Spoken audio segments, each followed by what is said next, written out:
నేను నిన్ను ఒక్క రాత్రిలో పెళ్లి చేసుకుంటా. ఈ మాటలే నా జీవితంలో అత్యంత విషాదాన్ని నింపాయి. నేను రాఖీని, అవంతి రాజ్యానికి చెందిన వీరుడిని, సమస్త శక్తులను కోల్పోయినవాడిని. ఆపు, నీ పనికి మాలిన వాగుడు. శక్తులతో పాటు నీకు మతి కూడా పోయినట్టుంది. శక్తులు కోల్పోకముందే నేను ఎంతో సాధించాను. నువ్వదంతా కోల్పోయావు రాఖీ. నేను వాటిని తిరిగి పొందుతాను. నోరు అదుపులో పెట్టుకో రాఖీ. నువ్వు ఎవరితో మాట్లాడుతున్నావో తెలుసా? బాగా తెలుసు. నేను మగధ యువరాణి నీలాంబరితో మాట్లాడుతున్నాను.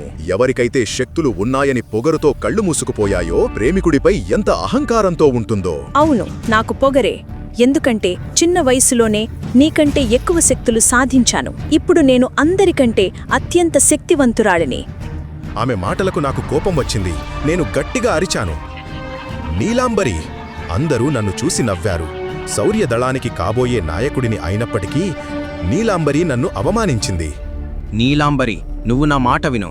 నువ్వు ఇలా చేస్తే అవంతి రాజ్యంలో మా పరువు పోతుంది. రాజా, మౌర్య, మీ అసమర్థత కొడుకు బలహీనతకు కారణం కేవలం మీరే. మీ వల్లే రాఖీ తల్లికి ఏమైందో మర్చిపోకు. ఆమె నా తల్లి పేరును నిండు సభలో పలకగానే నాకు కోపం కట్టలు తెంచుకుంది. నీలాంబరిపై దాడి చేయడానికి నేను విఫల ప్రయత్నం చేశాను. ఈ పిల్లోడు బలహీనుడుగానే ఉండిపోయాడు.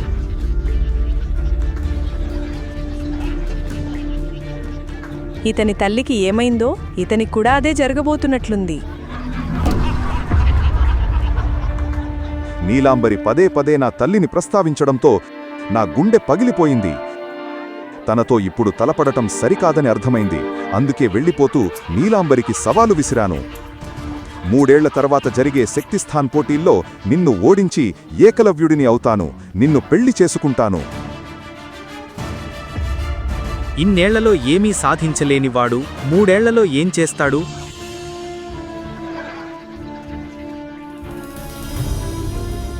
కొద్ది రోజుల తర్వాత నేను నా గదిలో ఒంటరిగా కూర్చుని ఉండగా అప్పుడు నా తండ్రి గదిలోకి వచ్చారు. రాఖీ, ఈరోజు శక్తిస్తంభం దగ్గర నీ శక్తులను పరీక్షించుకోవడానికి వెళ్ళాలి, గుర్తుందా? అవును నాన్న, నాకు గుర్తుంది. ఈసారి నేను చాలా కష్టపడ్డాను. భూమికి 22 కోట్ల మైళ్ల దూరంలో ఉన్న నీలిగ్రహం మర్కస్పై మా ప్రజలకు అతీత శక్తులు ఉన్నాయి. ఈ అతీత శక్తులను పరీక్షించడానికి ప్రతి సంవత్సరం ఒక పోటీ జరుగుతుంది. ఈసారి నా శక్తులు ఖచ్చితంగా 9వ స్థానానికి చేరుకుంటాయి. ఈ రోజు తరువాత ఎవరూ నన్ను జీరో అని పిలవరు. నేను రణరంగంపై నిలబడి నా కుడి అరచేతిని శక్తిచక్ర స్తంభంపై ఉంచడానికి ముందుకు పెట్టాను. నేను ఏదైతే భయపడ్డానో అదే జరిగింది. నా ప్రదర్శన మళ్లీ నిరాశపరిచింది. ఇలా జరగకూడదు. నేను ఎంత కష్టపడ్డాను. నేను మళ్లీ ప్రయత్నిస్తూ మరోసారి నా చెయ్యి ముందుకు పెట్టాను. 3rd place. అరే, నువ్వొక లూజర్వి.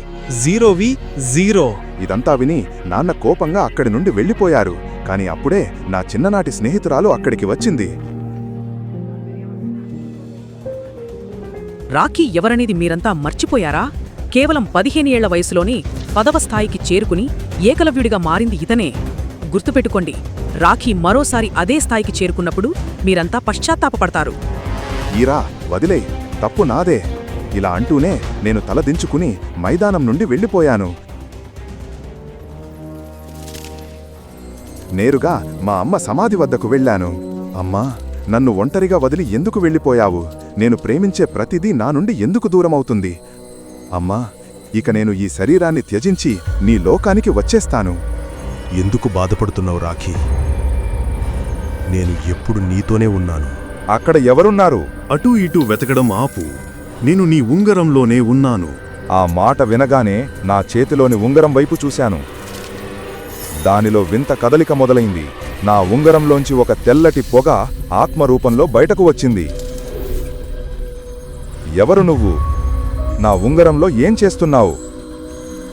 నేనెవరో నీకు తెలియడం ముఖ్యం కాదు రాఖీ. నిజానికి నీకు నేను థ్యాంక్స్ చెప్పాలి. 3 ఏళ్ల పాటు నన్ను నీ ఉంగరంలో భద్రంగా ఉంచావు కదా. అయితే గత 3 ఏళ్లుగా నువ్వు నా ఉంగరంలో దాక్కున్నావన్నమాట. నీ వల్ల నా శక్తులు ఏమైనా తగ్గుతున్నాయా? ఆ పొరపాటు చెయ్యకు రాఖీ. అది నీ తల్లి చివరి జ్ఞాపకం. అంటే నీకు మా అమ్మ తెలుసన్నమాట? హా, మీ అమ్మ నాకు తెలుసు.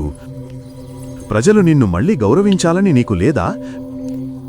నీ శక్తి 3 నుండి 9కి పెరగాలని నీకనిపించడం లేదా? 3 ఏళ్ల తర్వాత నీ కాబోయే భార్య నీలాంబరిని నువ్వు ఓడించాలి, ఆమెతో పోటీపడాలి కదా. ఆమె పేరు నా ముందు చెప్పకు.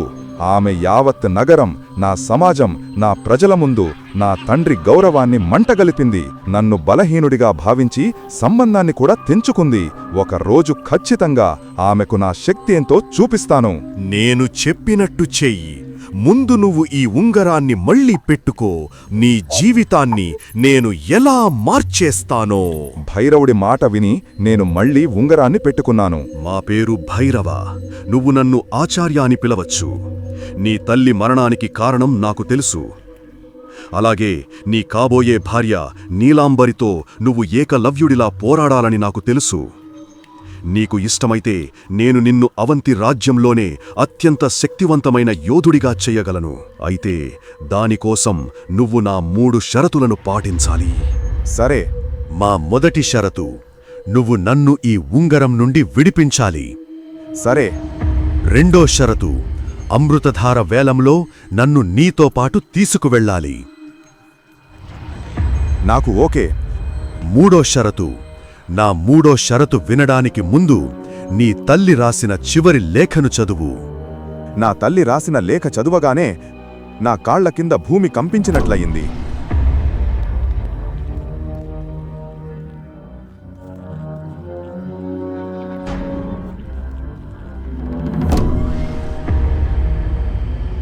లేదు, నేను ఇది ఎలా చేయగలను? సమయం వచ్చినప్పుడు మీకే తెలుస్తుంది. ఇప్పుడు అన్నిటికంటే ముందు నేను నీకు అమృతధార అనే అత్యంత శక్తివంతమైన ఔషధాన్ని తయారు చేసి ఇస్తాను.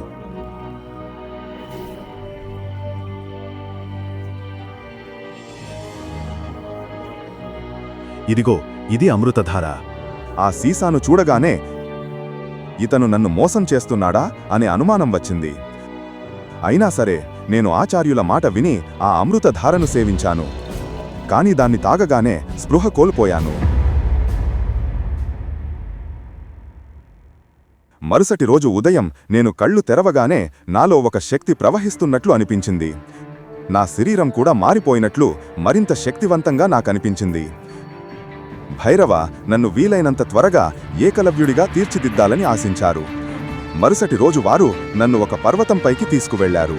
అక్కడికి వెళ్లగానే భైరవుడు నన్ను ఒక మాయా స్తంభానికి కట్టేశాడు. భైరవుడి చేతుల్లో ముళ్లతో కూడిన కొరడా ఉంది. ఆ కొరడాతో ఆయన నన్ను తీవ్రంగా కొట్టాడు. నా శరీరం గాయాలతో నిండిపోయింది. కొద్దిసేపటికే నేను స్పృహ కోల్పోయాను.